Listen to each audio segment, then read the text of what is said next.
Hi hello வணக்கம். This is Nindisha from Bharathi academy. ஒரு civilization அப்படிங்கிறது அதிகப்படியான எனர்ஜியை யூஸ் பண்ணும்போது தான் அடுத்த கட்டத்துக்கு போகும். பூமியில் இருக்க எல்லா எனர்ஜியையும் நம்ம யூஸ் பண்ணி முடிச்சிட்டா அடுத்ததாக நம்ம சூரியனோட எனர்ஜியை யூஸ் பண்ணுவோம். அதுவும் முடிஞ்சிட்டா நெக்ஸ்ட் இப்படின்னு நம்ம நிறைய எனர்ஜியை தொடர்ந்து பயன்படுத்திக்கிட்டு இருக்கோம். ஃபார் எக்ஸாம்பிள், சோலார் பேனல்லேருந்து எலக்ட்ரிசிட்டியை உருவாக்கும் போது அதோட ட்ராபேக்ஸ் என்ன?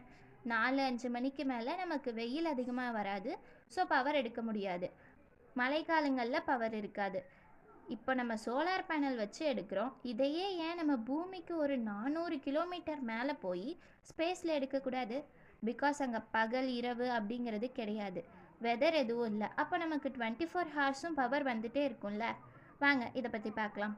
பீட்டர் கிளேசர் அப்படிங்கிறவர் 1968 இதை ப்ரப்போஸ் பண்ணுறாரு. அதாவது நம்ம ஸ்பேஸில் ஜியோ ஸ்டேஷ்னரி ஆர்பிட்டில் ஒரு மிகப்பெரிய சோலார் பேனலை நிறுவிட்டோம் அப்படின்னா மைக்ரோவேவ்ஸ் மூலமாக நம்ம அந்த எனர்ஜியை எல்லாம் எடுத்துடலாம் அப்படிங்கிற ஐடியாவை வச்சு இவர் நாசா கூட ஒர்க் பண்ணுறாரு. ஸ்டார்டிங்கில் அமெரிக்கா இதை மதிக்காமல் இருந்தாலும் 1970s ஆயில் கிரைசிஸ் ஏற்படுது. அப்போ நாசாவும் யூஎஸ் டிபார்ட்மெண்ட் ஆஃப் எனர்ஜியும் சேர்ந்து 5-10 கிலோமீட்டர் வைடான மிகப்பெரிய சோலார் பேனல்ஸை கொண்டு போய் ஸ்பேஸில் 36,000 கிலோமீட்டர் தள்ளி இருக்க ஜியோ ஸ்டேஷ்னரி ஆர்பிட்டில் வைக்கணும் அப்படின்னு பிளான் பண்ணுறாங்க. இதில் நமக்கு 5 ஜிகாவாட் எனர்ஜி கிடைக்க வாய்ப்பு இருக்குது அப்படின்னு சொல்லியிருக்காங்க. அந்த காலங்களில் நீங்கள் 1 கிலோ வெயிட்டான ஒரு பொருளை ஸ்பேஸ்க்கு கொண்டு போகணும் அப்படின்னா $20,000 தேவைப்படுமா. அப்போ டோட்டலாக $1 trillion தேவைப்பட்டுச்சான். அவ்வளோ செலவெல்லாம் பண்ண முடியாது அப்படிங்கிறதுனால இதை கைவிட்டுட்டாங்க. ஆனால் இப்போது 2025-26 காலங்களில் ஸ்பேஸ் டெக்னாலஜியில் ஒரு புரட்சி நடந்துக்கிட்டு இருக்கு. நாசா, இஸ்ரோ இவங்கெல்லாம் ராக்கெட் லான்ச் அப்படிங்கிறத ரொம்பவே எளிமையாக மாற்றிட்டாங்க. இதோட காஸ்ட்டும் இப்போ 1 கிலோ $100 வந்துருச்சு. இப்போ வார்லாம் நடக்குது அப்படிங்கிறதுனால இந்த ஐடியாவை ரீகன்சிடர் பண்ணுறாங்க. இன்னும் ஏன் வெயிட் பண்ணுறாங்க? இதோட சிக்கல்கள் என்ன அப்படின்னு வாங்க பார்க்கலாம். பவரை ஒயர் மூலயமா கொண்டு வரது is impossible. So wireless power transfer அப்படிங்கிறது நிக்கோலா டெஸ்லா காலத்திலிருந்தே ஆய்வுகள் நடந்துக்கிட்டு இருக்கு. இதுக்கு மைக்ரோவேவ் ஐடியா, அதாவது பீட்டர் கிளேசரோட ஐடியா தான் பெஸ்ட் அப்படின்னு முடிவு பண்ணுறாங்க.